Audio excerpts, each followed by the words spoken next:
যদিও শীতকালের বিকালে ঘুরতে বেরিয়ে আমরা চা বা কফিটাই বেশি খেয়ে থাকি, তবে মাঝে মাঝে এই শীতের বিকালে আইসক্রিম হলে মন্দ লাগে না। তাই কদিন আগেই বেরিয়ে আমি হঠাৎই এই আইসক্রিমটা খাই, আর তারপর থেকে এই কন্টেনারটাকে কি বানাবো সেটা নিয়ে ভাবতে থাকি।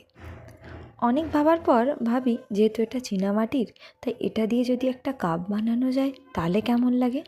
আগে আমি কখনোই ক্লে দিয়ে প্লেট বা কাপ কিছুই বানাইনি, তবে ইনস্টা বা ফেসবুকে দেখেছি অনেকেই ক্লে দিয়ে গ্লাস, কাপ, ফুলদানি, বিভিন্ন রকমের জিনিস বানায়, যেগুলো দেখতেও খুব সুন্দর লাগে। তাই তাই আমি ভাবলাম এটার সাথে কিছুটা ক্লে ইউজ করে একটা কফি কাপ বানাবো, আর সেই মতো লেগে পড়লাম কাজে। ক্লে নিয়ে যে কাজ করা খুব একটা সহজ না, সেটা আমি আগেই বুঝেছিলাম, তবে এবারে এটা বানাতে গিয়ে তার আরও বেশি প্রমাণ পেলাম। জিনিসগুলো যতটা সুন্দর লাগে দেখতে, ঠিক ততটা ধৈর্য দিয়ে এই কাজগুলো করতে হয়।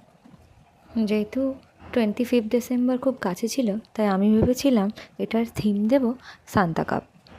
যেন আমার ছোটোবেলা মানে 25 ডিসেম্বরে কেক খাওয়া, আর কখনো বাড়ির ছাদে, কখনো বা মাঠের মাঝখানে, আর কখনো কখনো টিউশনে ফিস্ট করা।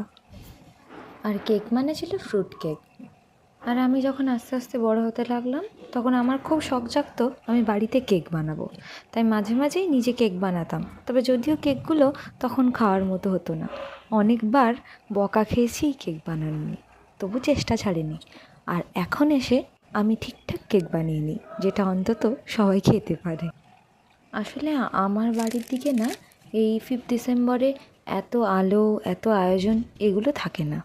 2-4টে বক্স বাজতে শুনি, যারা পিকনিক করতে যায় তারা গাড়ি ভর্তি করে বক্স নিয়ে পিকনিক করতে যায়। তবে কলকাতায় এসে দেখেছি এখানে এত আলো, এত লোক সমাগম, গিফট দেওয়ারও একটা রীতি আছে। রাস্তাগুলো যখন আলোতে ভর্তি হয় বেশ ভাল লাগে। চারিদিকে ঝিকমিক করছে ছোটো ছোটো টুনি বাল্ব, আর মাঝখান থেকে চলছে সমস্ত গাড়িগুলো।